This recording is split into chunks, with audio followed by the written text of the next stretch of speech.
titok, hogy a kinyújtott kézre ráütnek. A bizonságtételnek hátat fordítanak.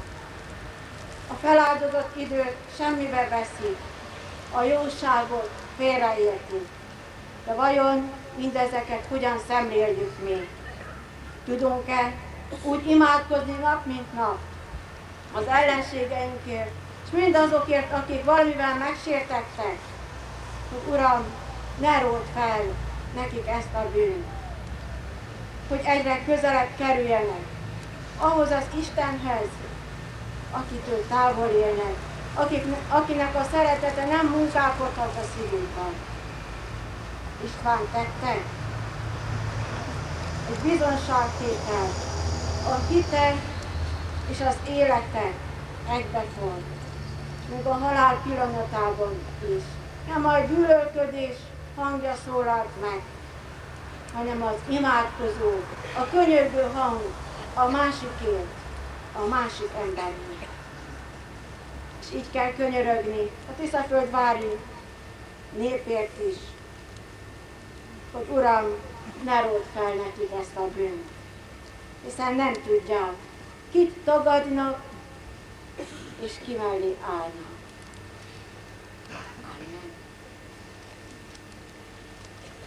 Isten oltalmába ajánljuk ezt a sír emléket az Atya, Fiú, Szentlélek nevében. Isten örök kegyelme legyen, és áldott emlékét őrizzük az emberi hála jeléül. Figyelmeztessen bennünket az örökké valóságra is, és hirdesse nekünk, hogy az Úr Jézus Krisztus győzött a halálon a kereszt által.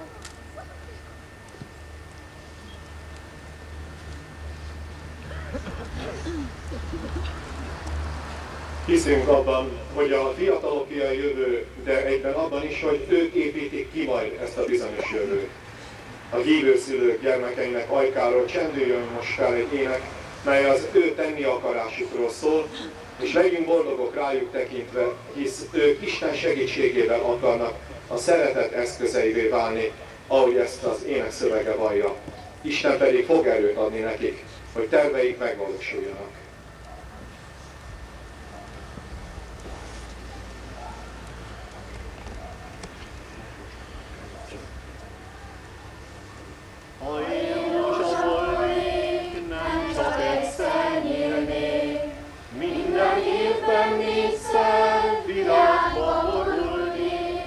Nyílnék a fiúnak, nyílnék én a lánynak, az igaz szerelemnek és az elmúlásnak. Ha én ablak volnék, akkor adom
Isten tiszteletünk most következő részében a Tiszaföldvári Református Gyülekezet vezetőjeként Hajdú Lajos tiszteletes úr teljesít szolgálatot.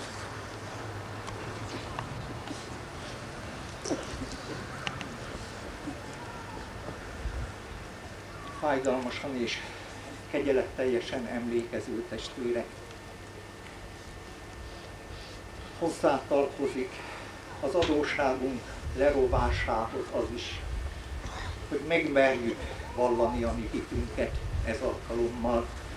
Éppen ezért fogadjátok szeretettel és tisztelettel az apostoli köszöntést, amelyik így szól. Áldott az Isten, ami Urunk Jézus Krisztusnak Atya, az irgalmasságnak Atya, és minden vigasztalásnak Istene, aki megvigasztal minket minden nyomorúságunkban, hogy mi is megvigasztalhassunk bármely nyomorúságba esetteket. Amen.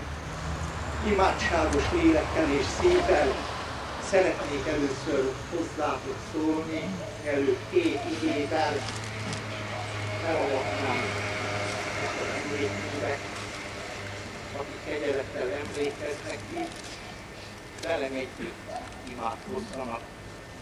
Ó Isten, Te vagy én Istenem, hozzád vágyakozom. Utánad szomjazik lelkem, mint kiszakadt kopár víztelen föld. A Te szereteted az életnél is jobb, ajkam téged dicsőli. Ha keseregne is szívem, és sajogna is bensőm, akkor is tudom, Te mindig velem vagy, mert Te fogod jobb kezemet. Tanácsoddal vezetsz engem, és végül dicsőségedbe fogadsz be. Ha elenyészik is testem és szívem, szívemnek kősziklája, örökségem, Te maradsz, Istenem, örökké. Amen. Kegyeletteljesen emlékező, kedves testvérek az Úr Jézus Krisztusban, az emlékmű emlékeztet az áldozatokra. Azokra az áldozatokra, akik elmentek a viszontlátás reményében, és nem tudták, hogy mit hoz a holnap, hogy életük vége a halálra menő út legyen, mert egy pillanat alatt szálltak alá a sírba.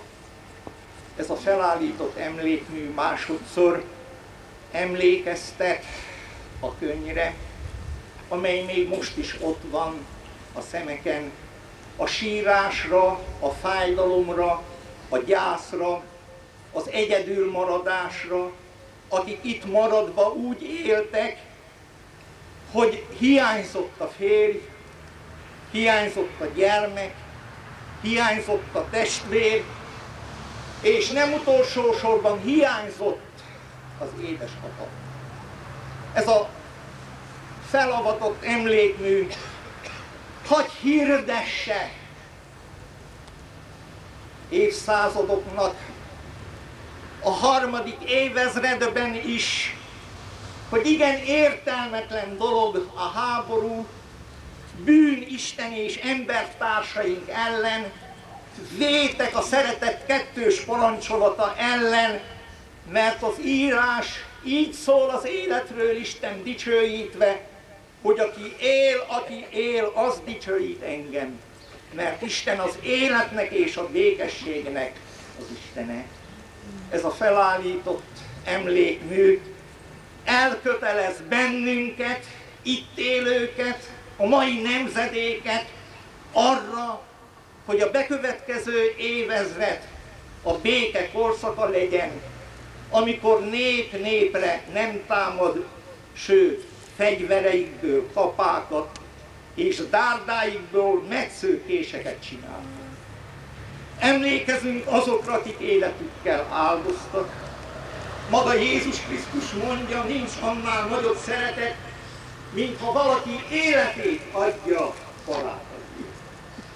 Emlékezünk azokra, akik hitben haltak meg, szívükben élve és hordozva a reménységet, mert az igaznak halála idején is reménysége van.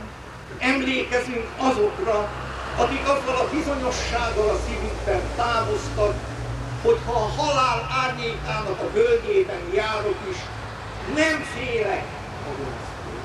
Emlékezve azokra, akik vallották, hogy sem halál, sem élet nem szakadhat el minket Istennek szerelmétől. Hitvestől, családtól, országtól igen, de Isten szerelmétől nem.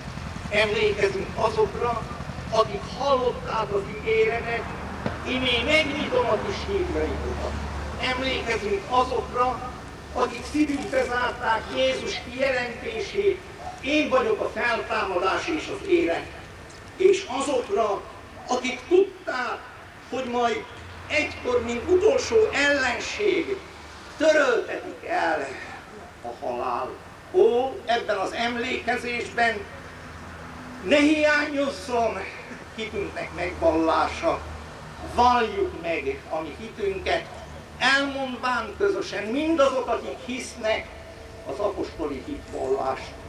Hiszek egy Istenben, mindenható Atyában, mennek és földnek teremtőjében, és a Jézus Krisztusban, ő egyszerűen fiában, fiúkban, kifogantaték Szentlélektől, születték Szűz Máriától, szenvedett Poncius Pilátus alatt, megfeszítették, meghalni és eltemettették, szállva alá fogultra, harmadnapon halottakból feltámadott, elment a mennyekbe, ő a mindenható Atya Istennek jobbján, onnan lészen eljövendő ítélni eleveneket és sordokat. Hiszek Szentlélekben, hiszek egy egyetemes keresztény Anya Szent Egyházat, hiszem a szentek egyességét, bűneinknek bocsánatát, testünknek feltámadását és az örök életet. Amen. Két igével szentelem fel ezt az emlékművet. Az egyik ige a Zsoltárok 71. fejezetének a 16. verse, csak a te igazságodról emlékezem. A másik ige Ézsaiás 63:7-ből az Úrnak kegyelmességéről emlékezem. Halljuk meg hitünk megvallása után azt az imádságunkat, amelyre a mi Urunk Jézus Krisztus így tanított.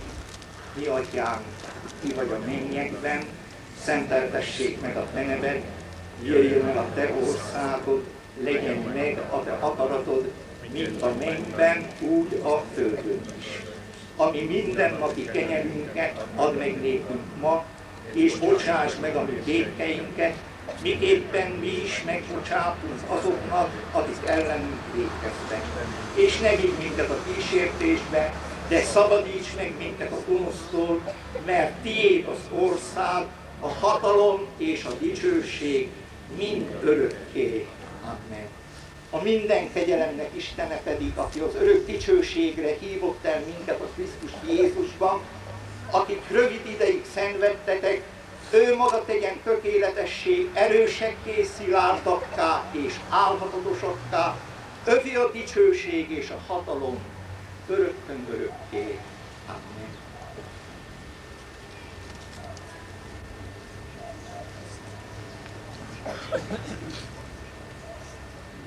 Te, aki semmit kérsz, te, aki mindent adsz, add nekem, hogy jó ember legyek.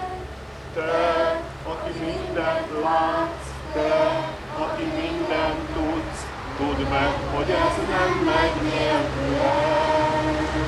Áldj meg engem, áldj meg engem, áldj meg bennem minden tiszta szót. Áldj meg engem, áldj meg engem, áldj meg minden hozzám tartozó. Te, aki ott fent vagy, te, aki velem vagy, add, hogy bennem mindig legyen fény. Te, aki minden vagy, te, aki velem vagy, add, hogy senkit ne gyűlöljek én. Áldj meg engem, áldj meg engem,